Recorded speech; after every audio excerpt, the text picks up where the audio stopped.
atafuatiwa na Mheshimiwa Tarimba Ghulam Abbas. Mheshimiwa Mwantumu Mzamiru Zodo ajiandae. Asante sana Mheshimiwa Mwenyekiti, na mimi kupewa nafasi hii ya kuchangia jioni ya leo. Kuna sababu nyingi ambazo zinasababisha migogoro ya ardhi, lakini mimi nitajikita kwenye sababu kuu kama 3 au 4 hivi Mheshimiwa Mwenyekiti. Cha kwanza Mheshimiwa Mwenyekiti, wakati sheria inatungwa mwaka 1999 sheria ya ardhi, ikaja mwaka 2002 tukaanzisha mabaraza ya ardhi. Lengo ilikuwa ni kutenganisha kati ya kesi za kawaida na kesi ambazo zinahusika na mambo ya ardhi.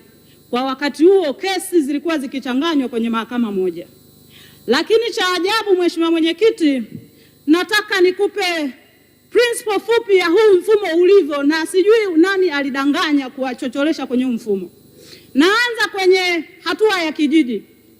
Mwenyekiti wa kijiji mpaka leo hii ana transfer ardhi, anauza, anasimamia ununuzi wa kuuziana ardhi na anachukua kitu kinaitwa 10% mpaka leo hii ninavyozungumza. Namba 2, mmetunga mabaraza ya ardhi ya kata. Mheshimiwa Mwenyekiti, haya mabaraza ya ardhi ya kata yanawajibika halmashauri. Ukitoka pale, huyu mwenyekiti wa baraza la ardhi anawajibika halmashauri, chini ya wale wanasheria wa halmashauri. Ukitoka pale ukienda kwenye mahakama ya ardhi ya wilaya, mwenyekiti yule au hakimu yule hawajibiki popote zaidi ya wizarani. Lakini hiyo kesi ikishatoka mahakama ya ardhi ya wilaya, Mheshimiwa Mwenyekiti, ukitaka kukata rufaa unaenda mahakama kuu ya kawaida. Huu mfumo huu tangu lini usitarajie makesi au migogoro? Kila mtu anawajibika anapojua yeye. Lakini mmeenda mbele zaidi. Haya mabaraza ya ardhi ya kata hamwalipi hata posho. Na ndio maana mabaraza ya ardhi ya kata yanatenga kesi Mheshimiwa Mwenyekiti, yanawaambia parties unatakiwa uchange 1,500 na wewe 1,500, yanaenda site. Yaani mabaraza ya ardhi ya kata sasa hivi ni mahakama ndogo, tena watu wanaona bora ya mahakama. Taarifa Mheshimiwa Mwenyekiti. Taarifa Mheshimiwa Moto. Naomba nimpe taarifa Mheshimiwa Sigrada, sio kweli mabaraza ya ardhi ya kata kwamba hawalipwi. Mimi nimefanya kazi Wizara ya Fedha. Nimeidhinisha malipo mengi tu yanayohusika na vikao vya mabaraza ya kata ya ardhi. Asante. Mheshimiwa Sigrada anapokea taarifa. Asante kwa taarifa. Taarifa nizo nazo wanapewaga posho 10,000. Kwa hiyo kama ni hizo unamaanisha anapokea, lakini hawana mshahara, trust me. Kama mimi mwongo, fuatilia. Huenda ulikuwa unalipa wrong person. Baba yangu mdogo mwenyewe ni mjumbe kwenye baraza. Kwa hiyo nina taarifa zote. Naendelea Mheshimiwa Mwenyekiti, nimetumia dakika 1. Ukifika mahakama ya ardhi ya wilaya Mheshimiwa Mwenyekiti, unakata rufaa kwenye mahakama kuu ya kawaida. Lakini huyu mwenyekiti wa baraza la ardhi administratively anakuwa treated na wizara. Ukija kimahakama anakuwa treated na mahakama kuu. Unawezaje kusolve migogoro ya ardhi kwa staili hiyo? Wenye viti wa mitaa ambao kuna watu walipendekeza hapa ambao wanafanya kazi ngumu sana kwenye nchi hii, na wakati wa uchaguzi mmekuwa mkiwatumia sana, hawana hata posho. Mheshimiwa Mwenyekiti, atashindwaje kuhukumu kesi ya Juma na John waliopigana usiku, mtu na mume wake achukue 50,000? Ndio maana leo hii mtu akigombana na mke wake asubuhi, jioni wamepatana, anawaza kienda ofisi ya kijiji, hela atakazotozwa bora wapatane tu na mke wake. Mimi nakwambia ukweli, vijiji vimekuwa vikinyanyasa watu, vikitoza mara ya mgambo, mara sijui ya mlinzi. Vijiji vimeenda mbele zaidi, vinaweka wananchi hadi lock up. Hawana posho. Walipeni posho hao wenye viti hata 100,000 kwa mwezi. Mnawatumia sana, hamwapi chochote, ndio maana wanahukumu kesi wanategemea posho wamnyonye mwananchi. Ofisi za vijiji na kata tulitarajiwa iwe ni huduma kwa wananchi na sio iwe ni biashara kama ambavyo iko sasa hivi. Jambo jingine Mheshimiwa Mwenyekiti, tumekuwa tukichukua maeneo ya umma kwa lengo la miradi ya serikali. Sio kosa, Lakini sheria imeenda mbele zaidi. Sheria inayoitwa the Land Acquisition Act, manake sheria ya kutoa eneo. Lakini imeenda mbele zaidi, Mheshimiwa Mwenyekiti, sheria ile imeruhusu serikali kuchukua eneo la mtu yoyote wakati wowote pale ambapo lile eneo ni kwa maslahi ya umma.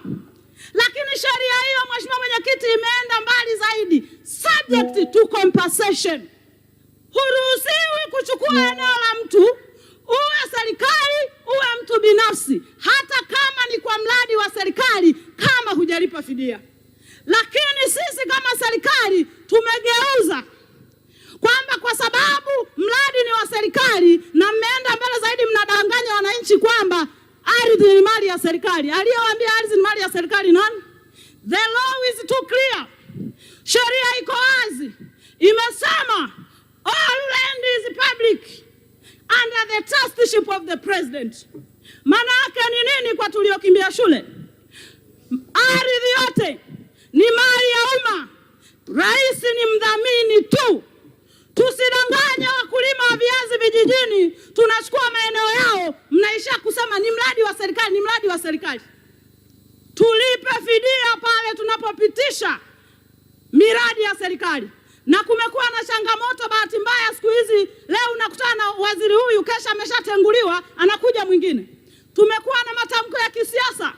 Tukifika kwenye vijiji, kwenye mikutano ya siasa, tunaahidi kuwalipa watu fidia. Kesho na kesho kutwa, yule waziri aliyeahidi ameshatenguliwa, anakuja mwingine, hana taarifa yoyote. Solution, hakuna mwenye hati miliki na uwaziri wake kwa sasa hivi. Naweza nikasema tofauti na miaka ya nyuma, unakaa miaka 5. Kwa hiyo ukirudi tunakuhoji, bwana uliahidigi. Sasa hivi anaahidi mwingine, atakayerudi ni mwingine. Ndio maana migogoro haiishi. Tatizo linaanza upya kwa sababu huyu aliyekuja hajui. Jambo jingine, Mheshimiwa Mwenyekiti, mfumo wa maafisa ardhi kwenye nchi hii. Kuna mbunge mmoja amezungumza hapa asubuhi. Mheshimiwa Mwenyekiti, maafisa ardhi wa halmashauri zetu wanawajibika wizarani, lakini yuko ofisi ya mkurugenzi. Anawajibika wizarani, yuko ofisi ya mkurugenzi. Na mambo haya mlibadilisha mwaka 2020.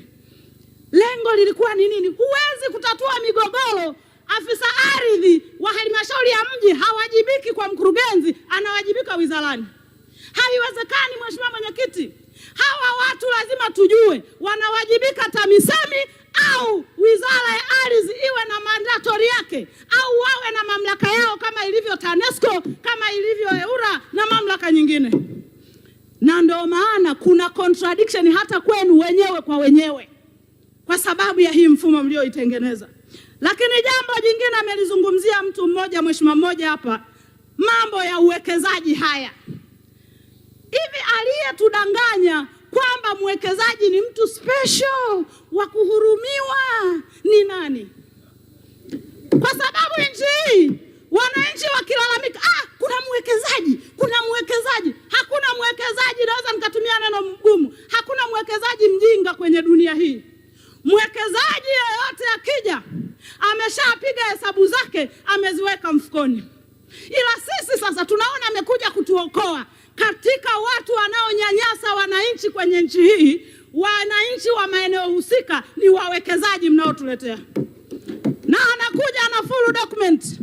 Wananchi wanahitaji kushirikishwa. Ukimshirikisha, hana shida. Anakuja mwekezaji, awe wa madini, awe sijui wa nini, anakuja ana full document. Kijiji hakina taarifa. Ila anasema kuna mwekezaji amekuja. Wakati sheria ya uwekezaji inataka wenyeji washirikishwe namba 1. Lakini namba 2, Mheshimiwa Mwenyekiti, inataka wenyeji kama kuna ajira kwenye huo uwekezaji ndio wao kwanza kuajiriwa. Mwenyekiti, nasikitika kutaarifu kwamba Njombe ni miongoni mwa maeneo ambayo wawekezaji wanawanyanyasa wananchi, na ninashukuru Mungu kuna siku uliadresi kwa data vizuri sana hapa. Tuna mwekezaji anaitwa DL. Wamekuwa wakiandamana wananchi kila siku. Mheshimiwa alishaelezea vizuri sana kwa sababu yupo kwenye jimbo lake Njombe mjini. Amekuwa akinyanyasa wawekezaji wafanyakazi sana.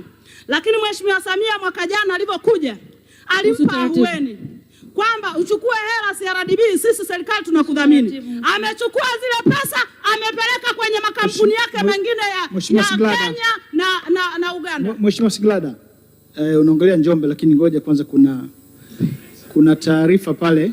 Nimeona Mheshimiwa Naibu Waziri amesimama. Mheshimiwa Mwenyekiti, nimesimama kwa kanuni ya 78, kanuni ndogo ya kwanza ambayo inaongelea kuhusu utaratibu.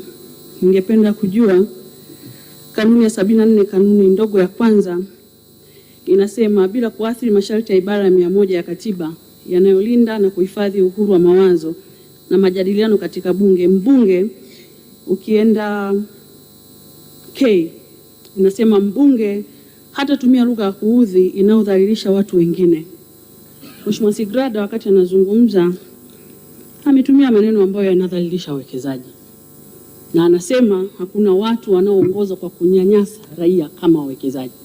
Lugha hii ni ya kuudhi, ni lugha ambayo inadhalilisha wawekezaji wanaokuja kuwekeza fedha nyingi katika nchi yetu ya Tanzania, lakini kama haitoshi inaweka rehani nguvu kubwa anazotumia Mheshimiwa Rais Daktari Samia Suluhu Hassan za kuvutia wawekezaji kwenye nchi yetu.